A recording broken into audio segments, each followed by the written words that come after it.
cocktail culture has really been built on, like, I call it the back of the bottle model, that like on the back of a bottle of Campari, it's telling you how to make a Negroni. And that if you're having that Negroni in Philadelphia or New York or Shanghai, it should taste the same way every single time. That doesn't really excite me. I mean, it's great to know what a Negroni tastes like at its baseline, but like, do you want all of your beers to taste the same? Do you want wine to all taste the same? No, like variation and the variability and the living element is like the coolest part. That's what makes it fun. Exactly. So like, I think that the way we were doing things at Farm, and of course, like, you know, I haven't really said how I made the leap from like, I'm going to be a doctor to I'm going to be a bartender but like realizing like there's something here, I can still do the ethnobotany that I was always so passionate about. And no one's having this conversation for some reason.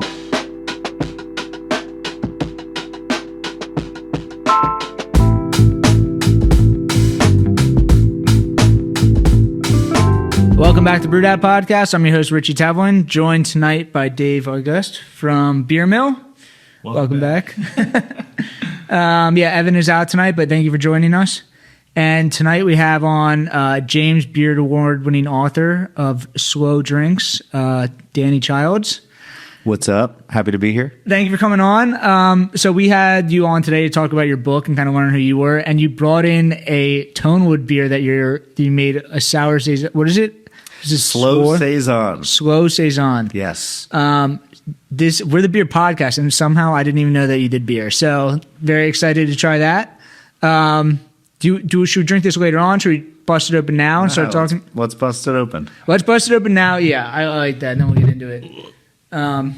You got it? Yeah. Awesome. Should I talk about it a little bit? Let's talk about it, yeah, and then we'll kind of normally we start with the stories, but I agree with you. Let's start with the beer. All right, so this is part of the collaboration series I did with my homies at Tonewood. Mike Noon, the head brewer at Tonewood Oakland, and I started working on this in, I want to say, the spring of 2023. And so basically to start, we made like a sour barrel. And that sour barrel contained lemon balm, yarrow, and rhubarb. And we let that sit for about 6 months. In that same year, that summer, we went and picked Staghorn Sumac, and we brewed. You guys know Staghorn Sumac? No. You ever see? I don't know what lemon balm is either. All right, it's a mint. It's in the mint family. It tastes like lemon. It's beautiful aroma. Yarrow, you've definitely seen those flowers. Probably they're like an old medicinal herb. They used to be one of the like old school bittering agents, and like grew it in medieval beers. And all right, so then we got Staghorn Sumac. These are the things where when you're driving down 95, they look like furry little deer antlers, staghorns. Like literally look out your window on 95, especially in the winter. It's really easy to see because they'll be on there all winter long. They're red. So, and they're really rich in malic acid like apples. So we took that, brewed a beer, but then we had this barrel souring for 6 months. So then we blended and kind of made our first edition, which was the Staghorn Sumac. This was our second edition one. So this is Slow Saison Volume 2, Wild American Persimmon and Fig Leaf. Fig leaf from the fig tree in my backyard. The Wild American Persimmon from like one of the craziest foraging spots I've ever encountered. It is in Cape May. I'm not going to disclose where. And it's basically as far as you can see, trees that are as full as this, where branches look like they're just going to break because there's so many persimmons hanging on them. You got a spot. We got a good spot. So we infuse the fig leaf, the persimmon. Sometimes persimmon can be really astringent, like if you don't get them at perfect ripeness. So like it took a little extra time to like really mellow. And we released this in the winter of 2024. Around that same time, we went and to do our winter one, we went out to the Pine Barrens. You know, we're South Jersey, so go out to the Pine Barrens. We got a whole bunch of white pine and red pine from White's Bog out in Brown's Mill. So we did a pine slow saison. That was volume 3. And then the last one we did was elderflower. And that was from the big elderflower shrub I have in my backyard. And that just released earlier this spring. I want to say like May or June of this year. So we did a full year, although it took 2 years. This is one of my favorites out of all of them. This is now, coming up on a year and a half. Yeah. This beer's great. Yeah, it's awesome. Yeah. We had, so Dan Endicott from Forest in Maine told us all about, like what makes their Saison special is that they're getting the yeast from trees in their backyard and everything.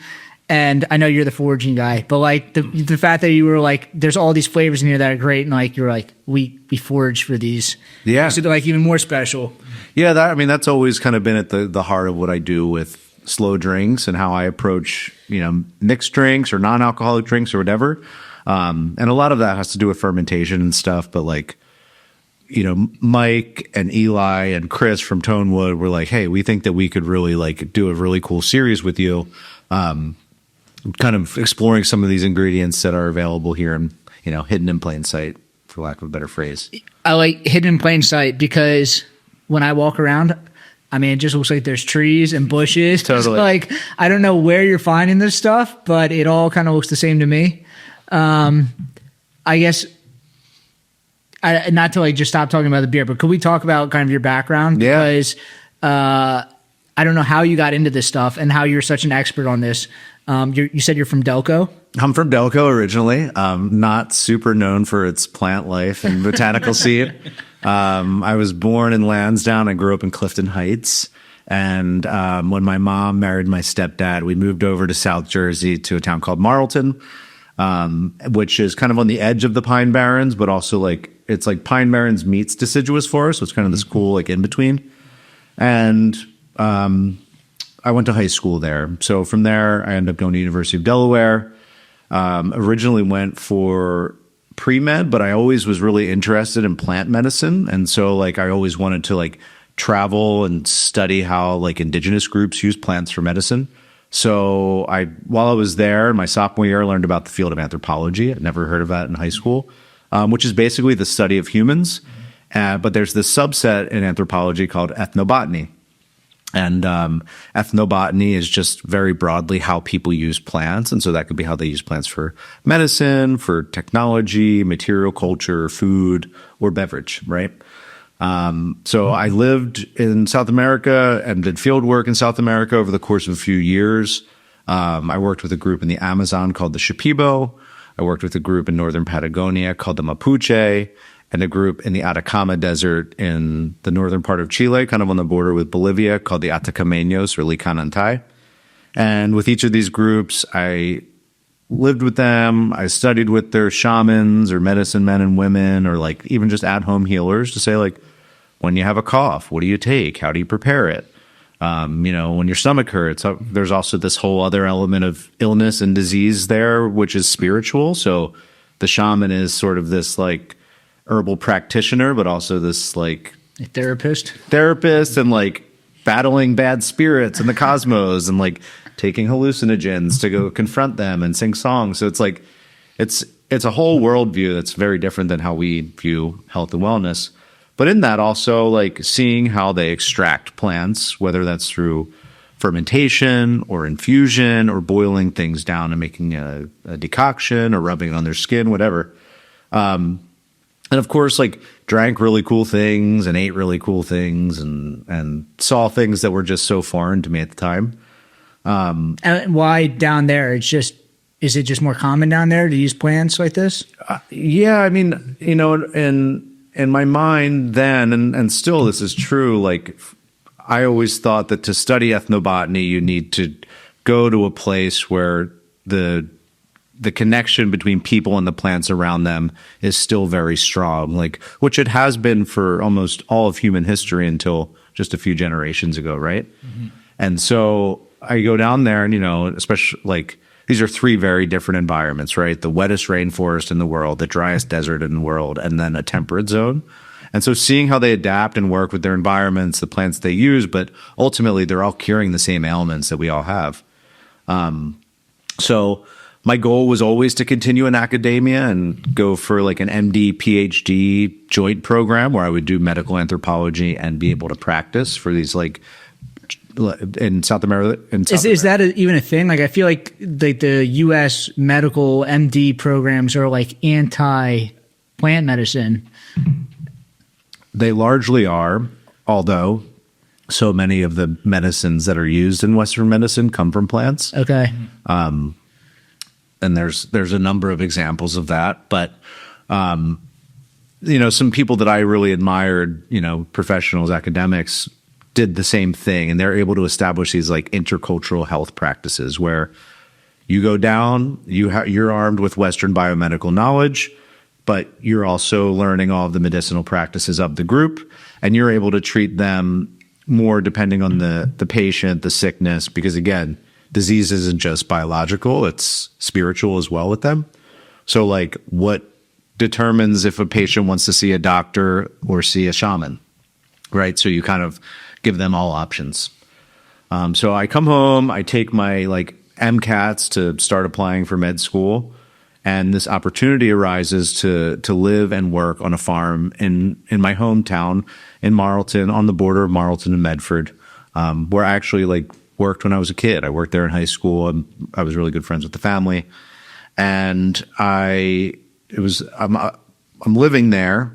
This is a really long story, maybe for a whole nother podcast. You're living on the farm? On a farm in a 15-foot by 15-foot military tent with a wood-burning stove and a compost toilet. And we did have electricity, so we could like have a string of lights. And I'm immersed in nature. And it was like, it was me and my then girlfriend, afterwards fiance, now wife. She also backpacked through most of South America with me. She Dude, your life sounds like a travel blog. Like,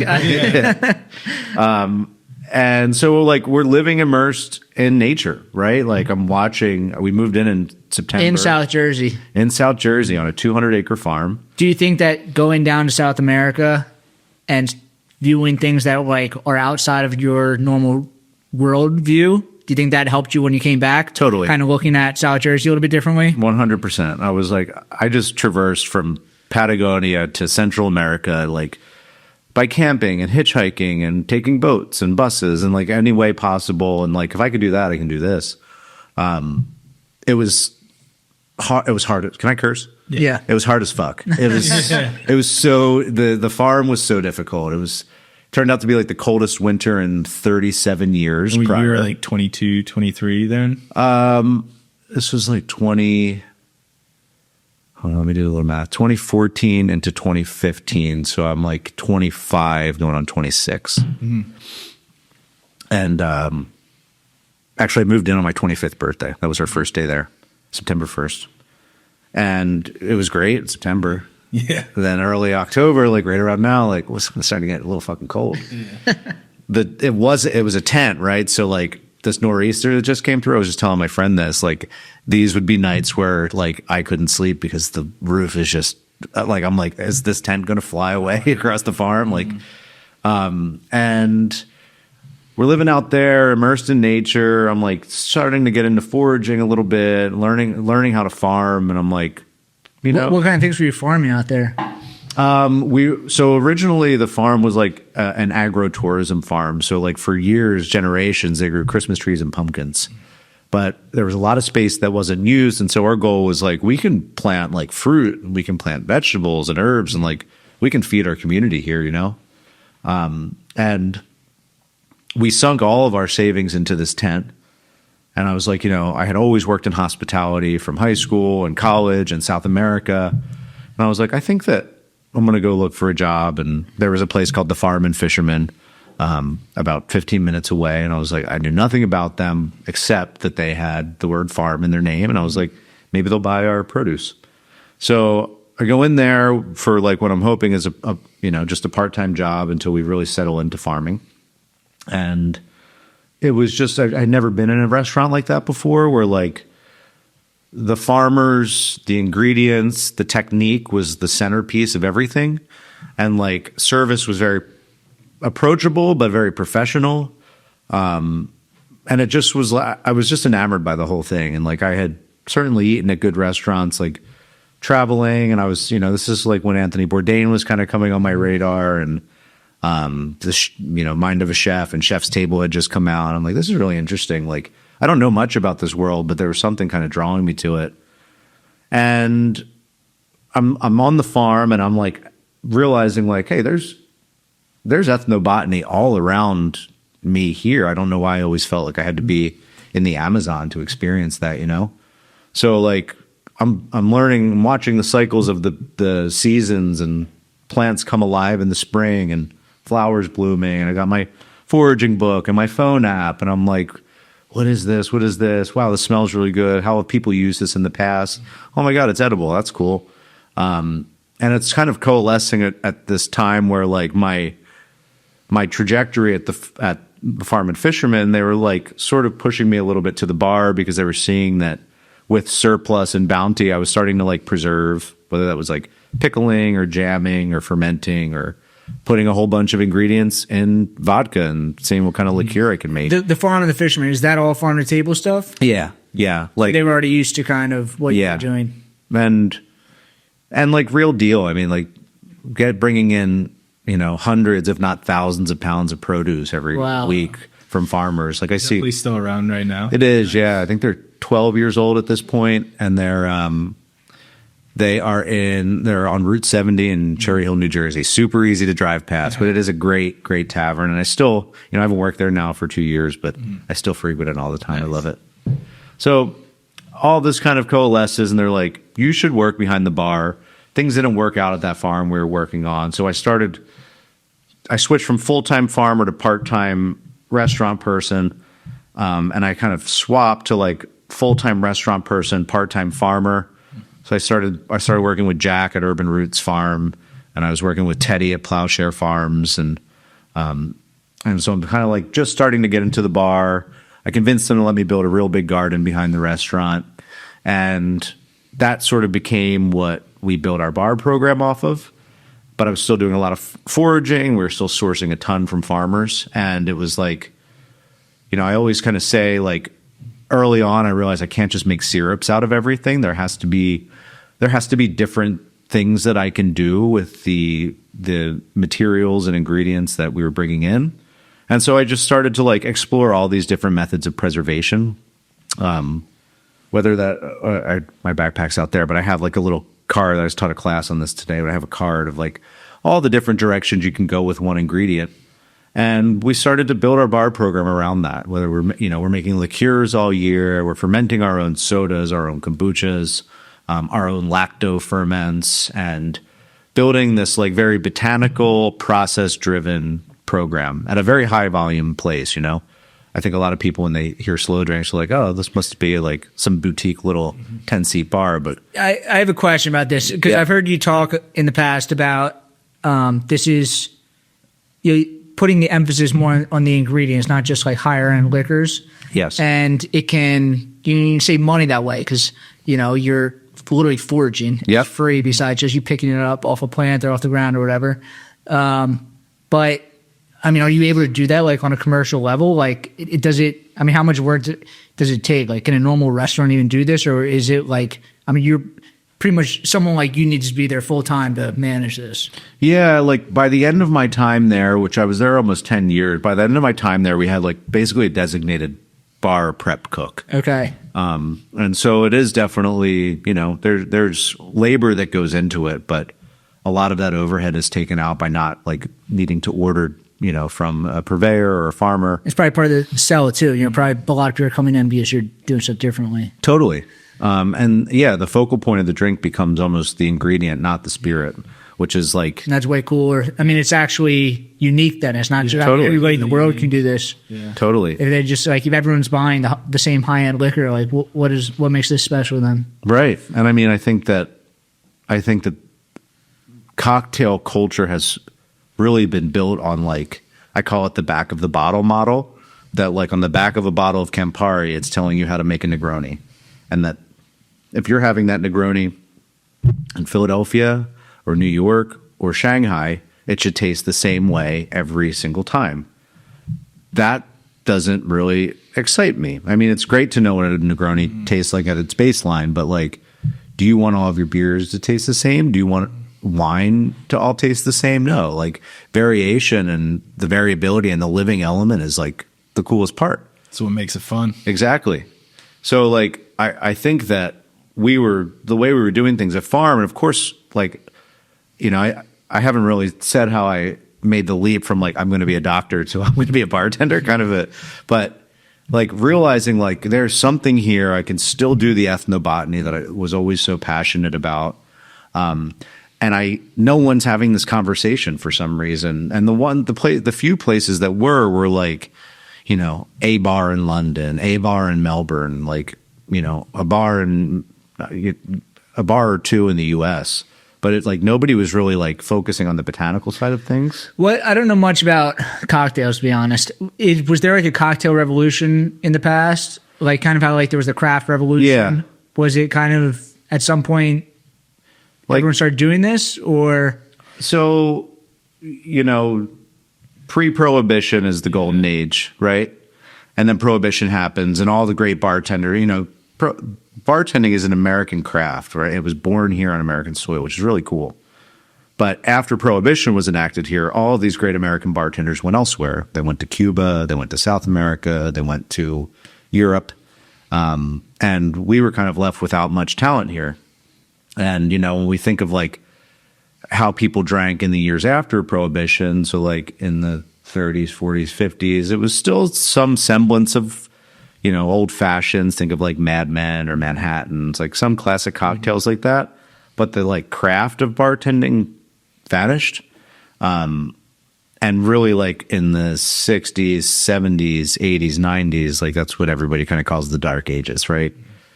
Everything's a martini, Cosmos, Appletinis, like disco drinks. You know, tiki is the thing that happened in there, which is still a thing. And Tiki's my go-to. Yeah. I love a tiki cocktail. Same. They're great. So that was one like shining light in it all. But the cocktail renaissance happened in like a little bit late 90s, early 2000s, and then like 2010 really kind of started. And so that's like, at first it was like everybody just relearning the classics and going back to all these old books and, you know, finding like our obscure recipes and testing them. Are they any good? Maybe like, let's keep this one around. We can maybe let that one go by the wayside. But then creativity started to come into it. And I think that I kind of came into it always from that element of like, I wanted to make drinks that were botanically focused, rather than like super exotic flavors or spices. I wanted to do things that were of this place and a certain time of year. Yeah, I mean, you're farming, you're Totally. foraging. It's like it's whatever you can find around you in that season. Yep. So you're making drinks. I guess you're running the beverage program over there.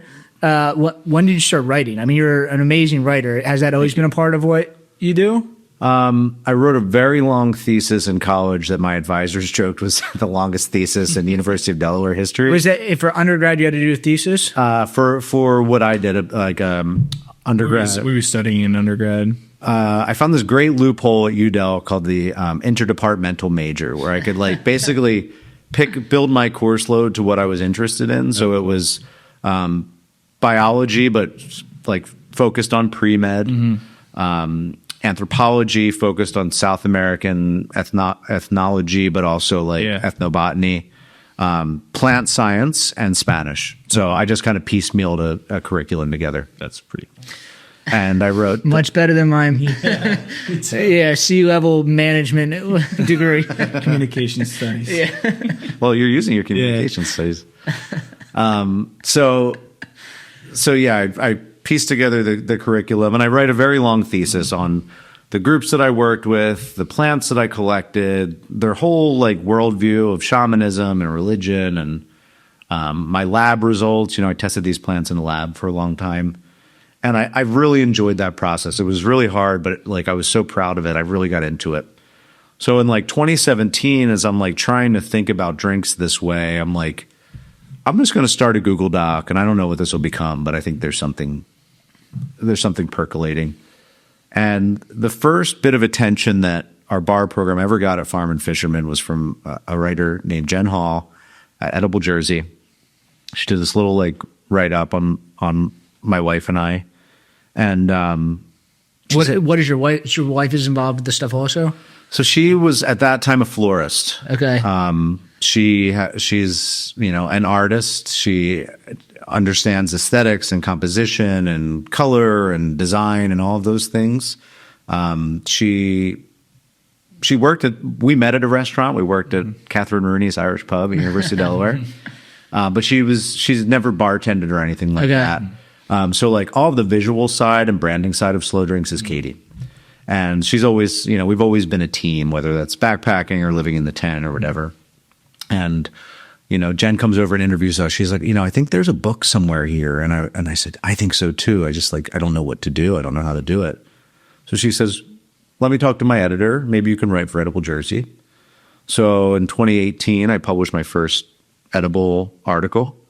2018, 2019, 2020. In that time, I'm writing, but I'm also writing a book proposal with the editor from the magazine, Teresa Politano. She passed away, but it was so instrumental in this whole process because, again, when you think I want to write a book, that's amazing, but that's step one of 100 to write a book. You have to shop and pitch and find comps and all these things. And are you so we've had some other people that have written books on before, and kind of people have different ways that they do it. Are you write 2 chapters and you say does this work, or do you kind of lay out the whole basis for the book and should I write a book on this? I laid out the whole basis and a very in-depth outline, and that's kind of what you shop around. You have little excerpts from the book. Mm-hmm. So I'm shopping around, and I think we have a deal in 2020, but the pandemic happens, it falls through. During that time, this agent reaches out. He says, I'm Jonas Strauss. I have this boutique literary agency in California. I've been following you for a long time, and I think you have something here. I said, well, this is great. He represented Death & Co. on all 3 of their books. These are 2 of the top-selling cocktail books. 2 of them are the top-selling cocktail books of all time. Smuggler's Cove, your tiki guy, he represented them. And I'm like, oh my gosh, these are, I idolize these people. And I said, well, look, I just had a deal fall through. How about I give you the proposal and we start from there? He said, this is good, but we still have a long way to go. You really have to paint the picture because this is out there for publishers. This is not proven. No one's written this. And we were told no over and over. And always it came back to you don't have enough followers on Instagram. Your platform's not big enough. So stupid. It's what comes first? Chicken or the egg, right? Exactly. And that's what I always said. Well, if our book's successful, it will, the followers will come. And so we start shopping around. We come down to 2. And the 11th hour, one of the 2 says, sorry. They were the editor was very excited. She's like, this is great. No one's done this. Her marketing team's their platform's not big enough. And no one's really writing books like this. So we went with Hardy Grant. I love our editor, Jenny Wabner. We wrote this, the way that our process worked was we had the outline. I'd write a chapter. I'd give it to her. Celeste Tabney. Oh, sorry. Yeah. Fine. She'd give feedback, and then I'd go to the next chapter. So I would just do it 1 chapter at a time. You started complete 1 chapter, go to the next one. Exactly. And we got a really good workflow, and I'm so happy that it happened the way it happened, with the timeline it happened and all of that. And then the book comes out in October 2023, and it wins the James Beard Award in June of 2024. And, it's crazy. I walked out of the award ceremony, and I saw one of those publishers who told me no. And he said, are you going to call me a fucking asshole now? And I said, no, I'm not, but I told you, dude.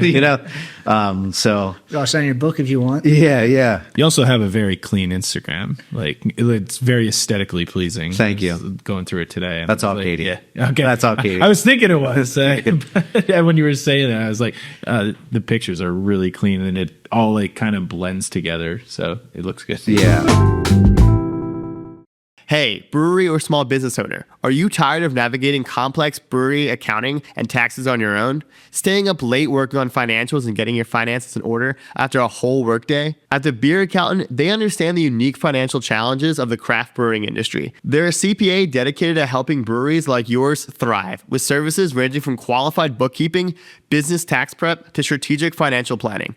Stop wasting time on spreadsheets and focus on what you do best: making great beer and running a small business, servicing over 50 breweries in 4 states. So if you own a brewery or small business, stop overpaying for reactive support and start being proactive with the Beer Accountant.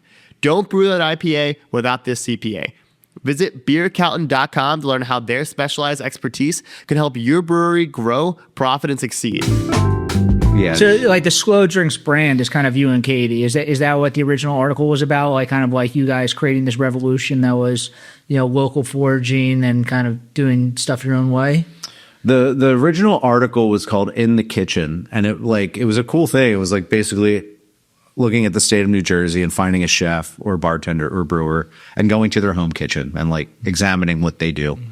And so like we got into some of that stuff and like what my background was, what Katie's background was, how our kitchen became to be, like what it was. And we, but it wasn't like super into like what Slow Drinks was, because at that time, interestingly, I had the handle Slow Drinks, but I had never posted a single thing to it. I was like, we should talk about slow food in this conversation. I was going to say, because Slow Drinks is you guys, but Slow Foods is like kind of this much larger thing. Yeah. So I just, like, when I found out about slow food, I just had the most admiration for it. And I'm like, this is amazing. Who's doing this in beverage? And so I go on Instagram and I look like, what does, I just search on Instagram Slow Drinks and nothing exists. And you got shorted. Thank you. I thought I had it under control. I'm wrong. I find this handle that's available, and I get it, and I'm like, it's this golden egg. I'm like, what do I do? Am I even the guy to do this? And Just sell it to them for $20,000. right, or like start using it, and like, are they going to send me a cease and desist or something? So I sit on it until this article comes out, and then I'm in the kitchen article, and I'm like, we're going to start posting now. And so like I look back at our old posts sometimes and smile, because it's there, the identity's there, but the voice isn't quite there, the photos are different. Like, it took us a minute to really catch our stride. I mean, as with anyone, you're creating it. It's not like you start off like just this perfectly polished product. Yeah, like I look at my old Instagram photos and I'm like, what is going on? I can't. I archive most of mine. I'm like, these just are with like the business page. I'm like, man, I was so bad at this. It was really, really rough. Period. Well, it's a learning process, right? Like, what do your people respond to? What do you like? What do you respond to? You kind of have to like find this whole new part of yourself. Did you find that when you're writing the edible articles? Were you getting feedback? Yeah. Because I guess they probably had an editor, and you were like, and you're learning how to write professionally. Yes. And like I'll never forget the first article I wrote. It was all about rhubarb, and it was like very like ethnobotanical. It was very like academic. And she was like, hey, this is like very informative, but like no one cares about this. Like, they want to hear about you, and like make this about like your story. And like, you can put these little, Easter eggs in there and tidbits of information, but like make the reader connect with you. Yeah, it's not your thesis. It's reading material. Right. A casual reading. Exactly. So did you have, I guess you were kind of already an expert at this, but did you have kind of one lane that you kind of leaned into? I mean, you said your first thing was rhubarb. Is there certain ingredients that you tend to lean on? It was like, so yeah, definitely. Rhubarb was one, pawpaws were one, sassafras, pine. I'm trying to think of my like earliest things. My earliest things from edible. Peach pits, making like your amaretto with peach pits. Amaro, did how to make your own Amaro recipe in there. So like, again, things that are hidden in plain sight. and for that could be found in New Jersey, which for all intents and purposes can be found here in Pennsylvania.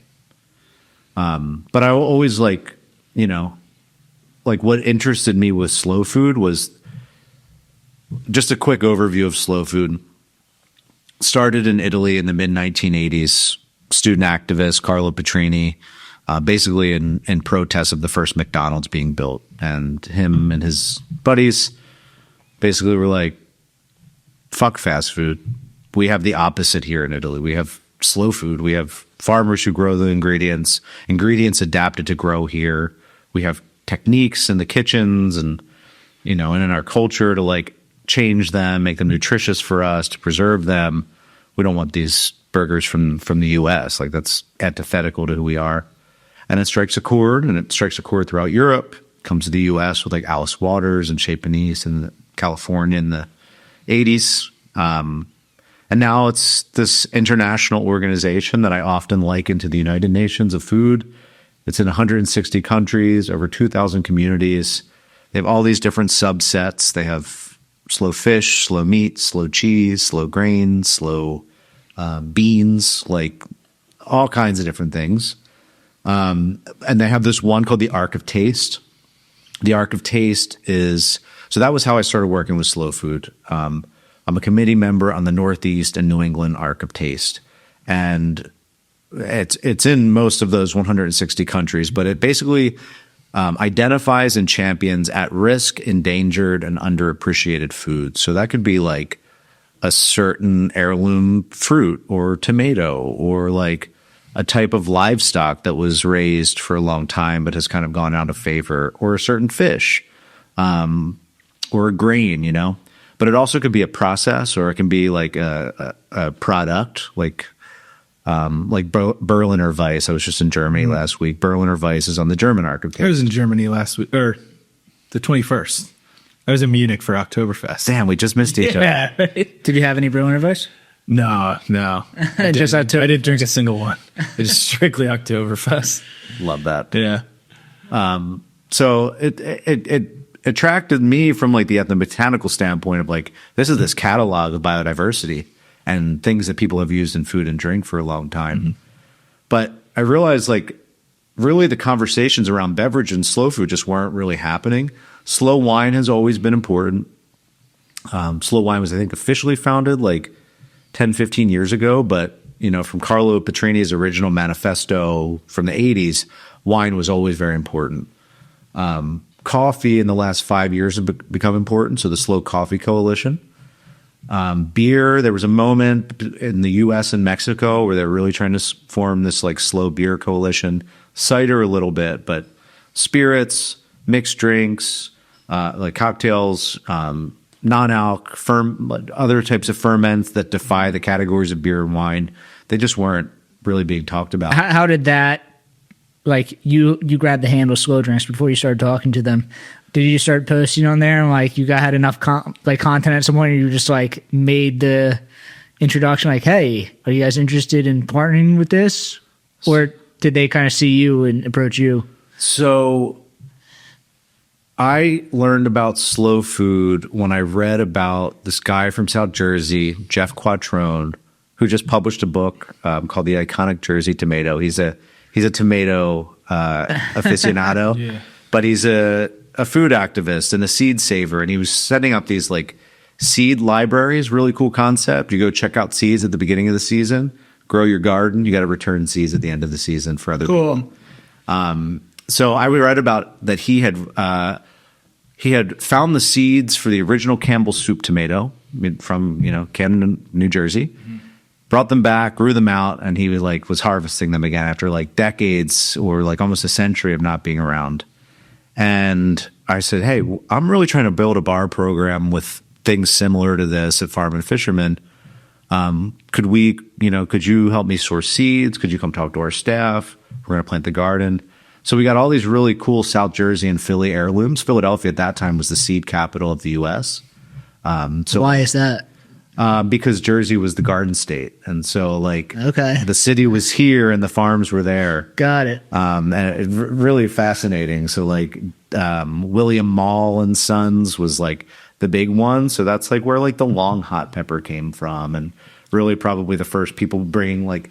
Wait, the long hot peppers from New Jersey? Well, it's from Italy originally. Well, even more originally, it's from South America. All right. But it was brought in. That'll blow my mind. It was brought in and like marketed long hots as a by the Philadelphia Seed Company. Yeah. Mall's Long Hot is what it was called. Broccoli Rob, they're the first people selling Broccoli Rob commercially. And, you know, like the Jenny Lind melon is one of the things he brought. Really interesting story with that well, I'm not going to get super into it, but it's a melon that was the most popular melon in Philadelphia and New York for like 100 years and then just disappeared because it doesn't store well. You can't put it on a grocery store shelf. You can't ship it across the country. So, but of course, like the reason you can is because it's so high in sugar, which means it's so delicious, you know? Yeah. So like he brought the Philadelphia fish pepper, right? This is like an heirloom from like Black communities between Baltimore and Philadelphia. They would use them in their fish houses to like in their green state add heat without adding color. And like just finding all out this Horace Pippin was his grandfather saved the seeds. He gave them to William Woys Weaver's grandfather because he was sick, and William Woys Weaver's grandfather would treat him with leeches to suck his blood. William Woys Weaver gets the seeds. He writes this book called Heirloom Vegetable Gardening, and like now they're kind of like on people's radar again. And this was like all what the Ark of Taste. What years was this? This way back when? The like seed, the bloodletting with the leeches, and the seed trading for the treatment. That was like decades ago. Okay. William Woys Weaver wrote Heirloom Vegetable Gardening probably in like the early 2000s, maybe even late 90s. I don't know the exact year. But then like, you know, some of these things like the Jimmy Nardello pepper, if that rings a bell. No. Another Ark of Taste thing that like you go to any cool restaurant in Philly right now and chances are you'll see Nardellos on the Okay, cool. Now I'm going to keep an eye out. Yeah. Yeah. So this is I'm getting off topic here, but I'm working on this Ark of Taste committee, and we're building this bar program around like heirloom regional ingredients to here. And eventually Slow Food finds out what I'm doing, and they're like, I think it speaks volumes about them, where they're not like, hey, you can't use that name. They're like, we love what you're doing. We really want you to work with us on this like global movement. Mm-hmm. And so I started kind of doing a little bit of collaboration with them during the pandemic. Even prior, I went out to like Denver to this like conference they had there, and that was my first pop-up outside of this area. And you know, to fast forward to now, they have the rights to our book in Italian. Slow Food Editore is the publisher of Slow Drink. It's Slow Drink is the plural in Italian, which is interesting.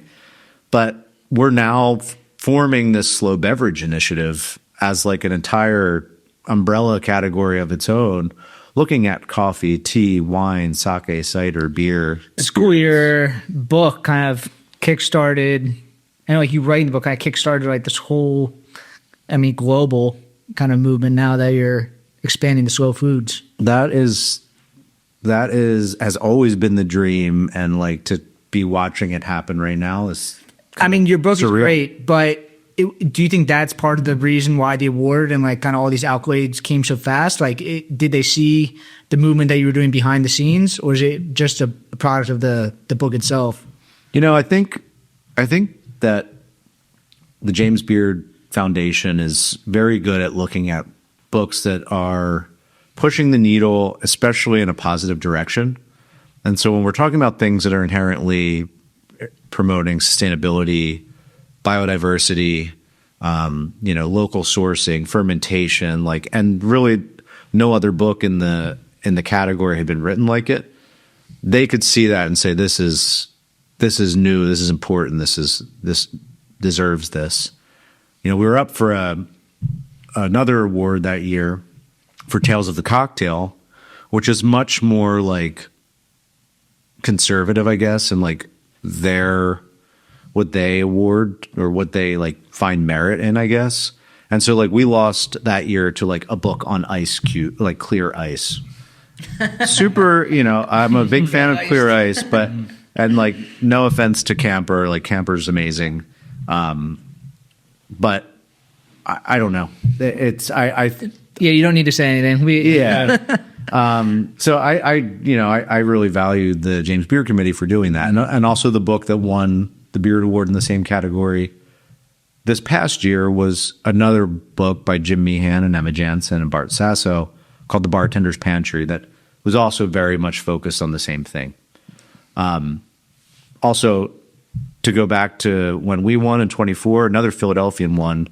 We won Beverage book with recipes. Another Philadelphian won Beverage book without recipes. David Suro of Tequilas and La Jefa. So I got connected to you because I'm trying to get beer into tequilas. Oh, cool. And La Jefa. So how did you get connected to them? Because I know David's the father, right? Yep. They owned Siembra. Yeah. Siembra. Yep. And that's a mezcal company, right? Tequila. Tequila originally, though they have Siembra Metal in their portfolio. Okay. It's also now their like spirit importing brand, so they have a few mezcals in their portfolio now as well. Cool. That they don't directly make. Even Siembra Metal they don't make, and the tequilas they don't make. They contract distill the stuff on the Siembra brand, but they import agave spirits. So that's how you got connected to them. Was just like you guys were both making this book kind of at the same time. No, I got connected to them through Dan Suro, David's youngest son. Who's now running tequilas, right? Who's running La Jefa. Okay. And David and David Jr. run tequilas. Okay. And Dan saw a video I posted about brewing root beer with sassafras root. And he was like, how do you do this? And so I said, I just sent him some pages from the book, which wasn't out at that time yet. And I said, the easiest way would be to talk in person and like I can give you a better rundown, but like this is from the book and kind of we'll do a good job explaining it. So we sit down and talk, and like, of course, these like really low alcohol ferments are such a huge part of Mexican tradition, going back to pre-Hispanic times. So tepache or teguino or colonche or there's all these different examples, atoles, pulque. These are all like really low alcohol ferments from the different ingredients that are there. And so he was really interested in making that a part of the La Jefa program. And so we went to Mexico together in 2023 and kind of studied some of these pre-Hispanic ferments. And then kind of like ideated together, well, like how do we do this and execute it here in Philly at La Jefa, and like also on draft. He really wanted to have a draft ferment program, and so that's how I kind of got involved. Nice. Yeah. I like everything that they're doing over there, and I'm trying to get involved any way I can. Cool. But like what did you guys do down in Mexico? I'm trying to get more involved with Mexico because my fiance lives in Oaxaca. Oh, cool. And she's very connected to kind of like the mezcal scene down there. Awesome. And I'm trying to like plug into the Mexico scene.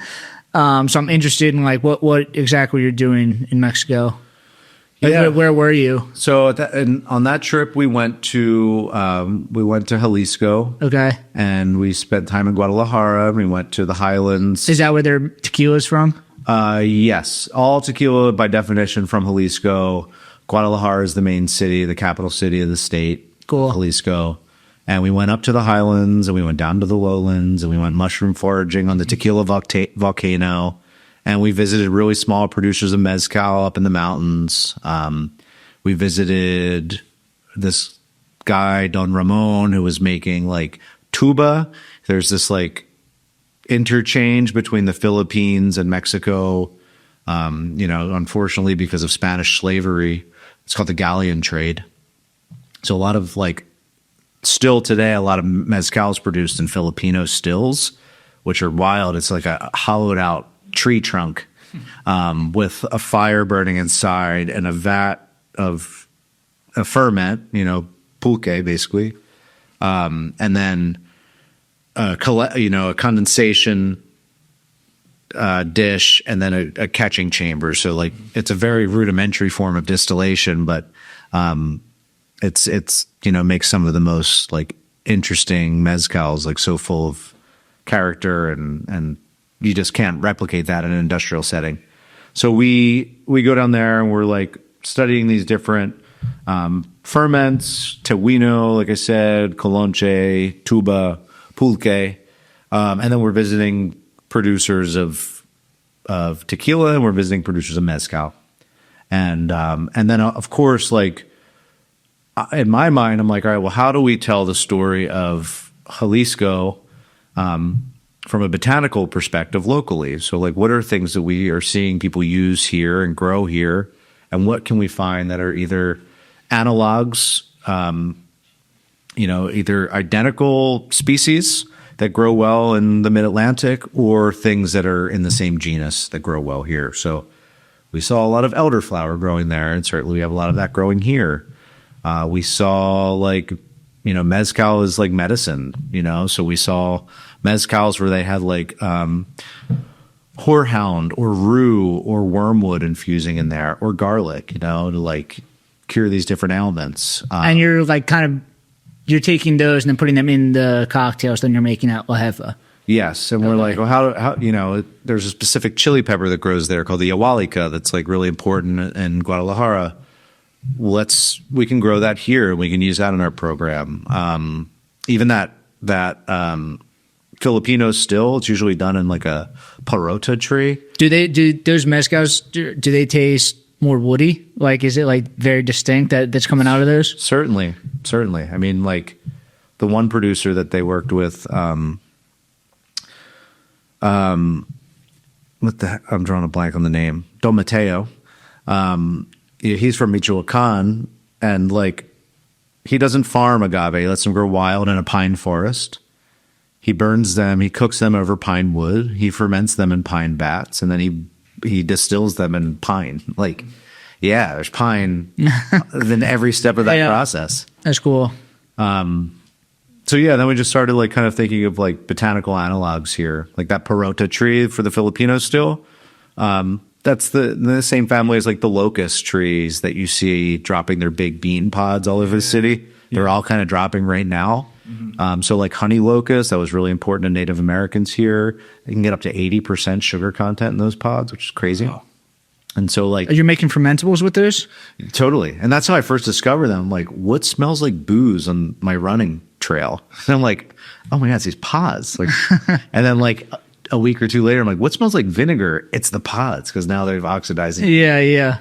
So yeah, and that's how, like, if you've heard of or been to Bar Almanac, which I'm a partner in, it's a Japanese American cocktail bar, kind of filtered through the lens of slow drinks. How do we look at Japan and find botanical analogs from what grows there to here? So certainly a lot of different foraging overlaps, just being in the Northern Hemisphere in a similar like climate. But then we found like this farmer from Delaware who's like third generation, like the grandfather and two generations under him are farming like strictly Japanese heirlooms there. So we're able to get like really interesting varietals of like ginger and bitter melon and like. Do you taste it? Because we have a lot of hop people here, all right, people that use hops. Obviously, we're a beer podcast, and we talk a lot about how hops from different areas taste differently. Like, are you able to taste like imagine the heirloom stuff from Japan tastes much different when it's grown in Delaware.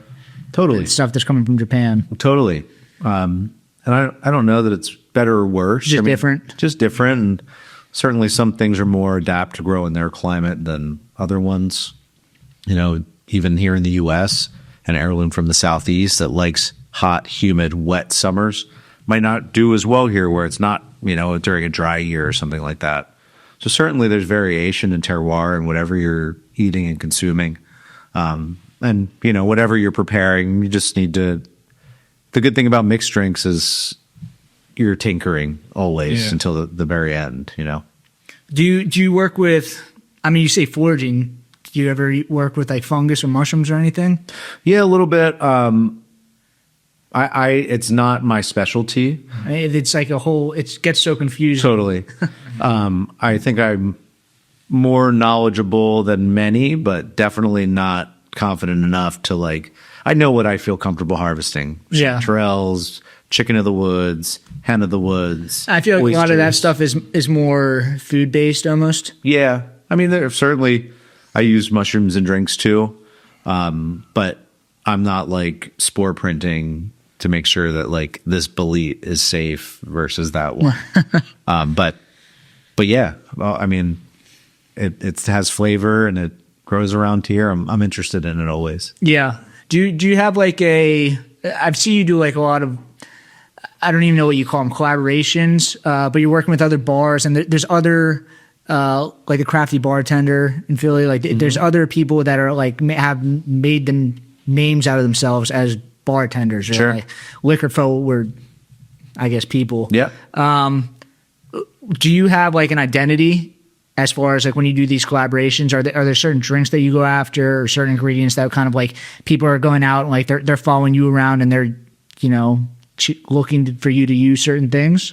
Yeah. I mean, like at this point, I'm doing this like around the country and even outside of the country. You know, I was back in Mexico in February and March of this year and taking what I do here, not from an ingredient perspective, but a process perspective, and applying Mexican ingredients to that. So as far as like what my identity is in that, I always like to collaborate. Like I'm not like, these are my drinks and please help me prep them so I can do the same. You know, I think I've done 5% of the cocktails from the Slow Drinks book again, like in events. Like I'm always wanting to try new things and new techniques and new flavors. Is there a certain drink though? Like, is there a base drink that you do that you like kind of remix on? It's more like style of drinks. I always do a soda. I often do a shrub. What's a shrub? It's a mix of vinegar, sugar, and an ingredient. Okay.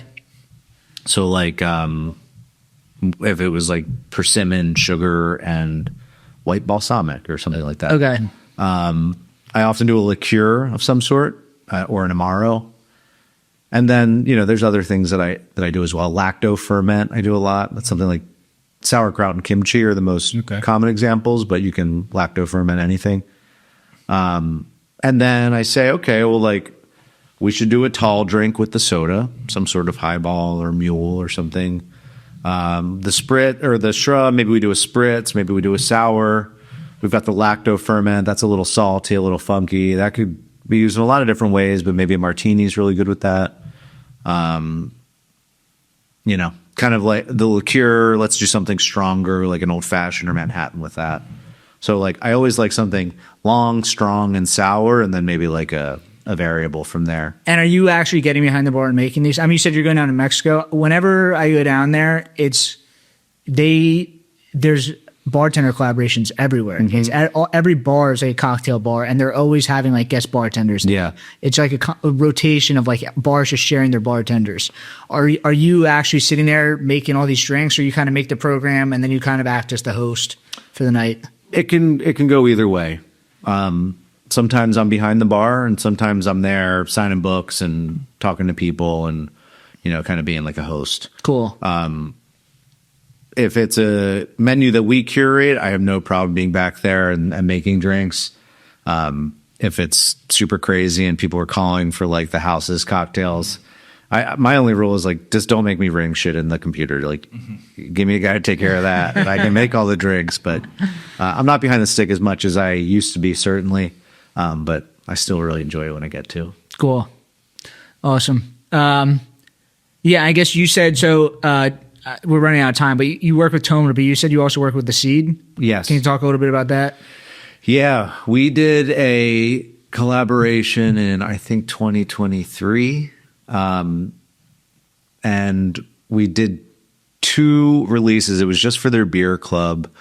One was, they were like the elvish words from Lord of the Rings. One was dark and one was night or light. And dark was like black walnut and elderberry, and I can't really remember what else. Were they both saisons? Yes. Yes. Of like old stock barrels that they had that we were kind of like reintroducing things to.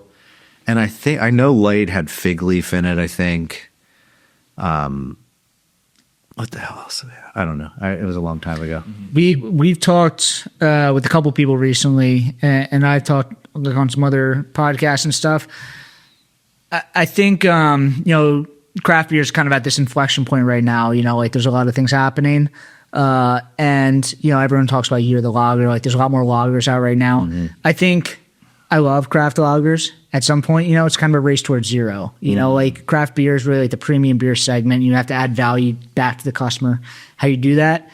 In, mid 2010s, a lot of breweries, high-end craft breweries were making Belgian beers and farmhouse beers with like different ingredients in them.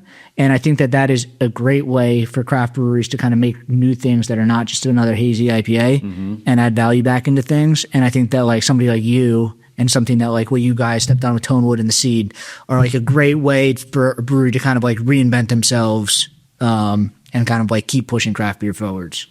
I agree. I talk about this a lot because like, in the book I have, this is how you make a beer out of anything, right? But my definition of a beer, like I'll call anything under 10% a beer. I agree with you. I mean, a high noon, a Surfside, that's a fucking beer. I don't care what you say. That's just a fancy beer. Yeah. But, I think like with wine and with beer, we've become very like locked into rules, malt, hops, yeast, water, grapes. And that's not how people have fermented for most of human history. There's been medicinal plants, there's been narcotic plants, there's been different type flowers, vegetables, different types of berries in these different ferments. I think we're like obsessed with categorization and classification. And I think that is like, I don't know, it's a little bit detrimental to growth and experimentation. And like, certainly, it's definitely been a tough couple years for craft breweries.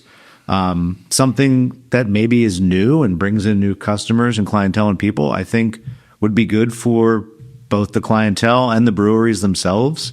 So I'm always like, for me, I'm searching for new flavors constantly. Yeah, I think like what Michael Jackson did back in like the 80s, basically categorizing and like defining what these beer styles were, was needed because nobody knew what these beer styles were. He kind of invented the craft beer industry. But the general public is aware of what craft beer is now. They're aware of kind of all these different styles.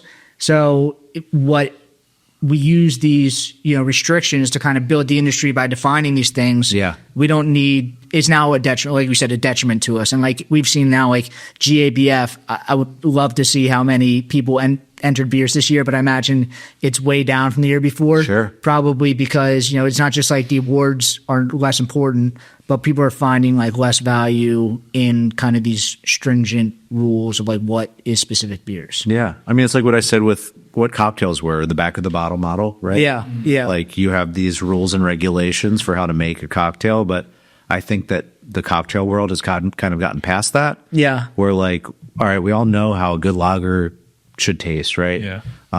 We like, and not that we shouldn't always have the option to have a great lager. We should, but like, what are some other innovations we can make within the category? Definitely. Or outside the category. Definitely. And I love what you said, how like anything under 10%, 0 to 10% beer, 10 to 20% wine, 20% above liquor. Yeah. Using honey, it's meat. Yeah. That's explicitly outlined in Slow Drinks, the book, which by the way is available on our website, slowdrinks.co, or Amazon, of course, and anywhere else good books are sold. And it's an amazing book. And also like, the work that your wife did is amazing also. It can also just sit on your, not that it's not a coffee table book, but it looks amazing. It's beautiful. It's beautiful. It can totally sit on a coffee table. Yeah. Cool. Do you have anything else? I don't got anything else other than what's like your favorite cocktail right now? Do you got one? My favorite cocktail right now. What are you drinking? So I'll be honest with you. I'm a wine guy. I love wine. I love beer too, especially in the summer. Like, out in the garden. Like, what kind of beer are you drinking then? Let's get that one out. Pills, lager, I'll still have like a pale ale and IPA sometimes. I love saisons a lot. But like when I'm like thinking how I want to unwind at the end of my week. Like I'm always like, I want wine, bubbles, cold, sparkling, whatever. But cocktail wise, like I really like things with big flavors. So like Jamaican rums or Fernet or Scotch.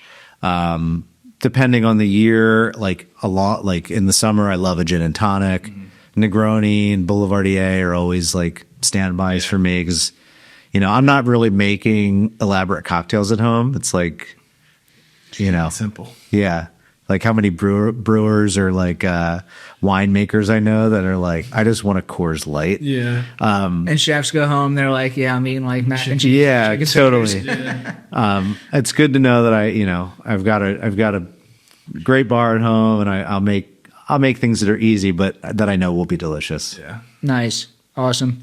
So I guess where can we find you at Slow Drinks? At Slow Drinks, yep. Always doing classes and pop-ups, and you know, go to Almanac. Like if people want to see what a slow drink looks like, go sit at Bar Almanac or La Jefa and enjoy yourselves. Sweet. And then where can we find you? At Beermill Dave or at Beermill WC. Or at Beermill itself. Go in there and buy some Space Cadet beer. Yeah. You're right. You can find me at Space Cadet Beer, and then find us at Brewdat and at the Brewdat Podcast. And we'll see you guys next week.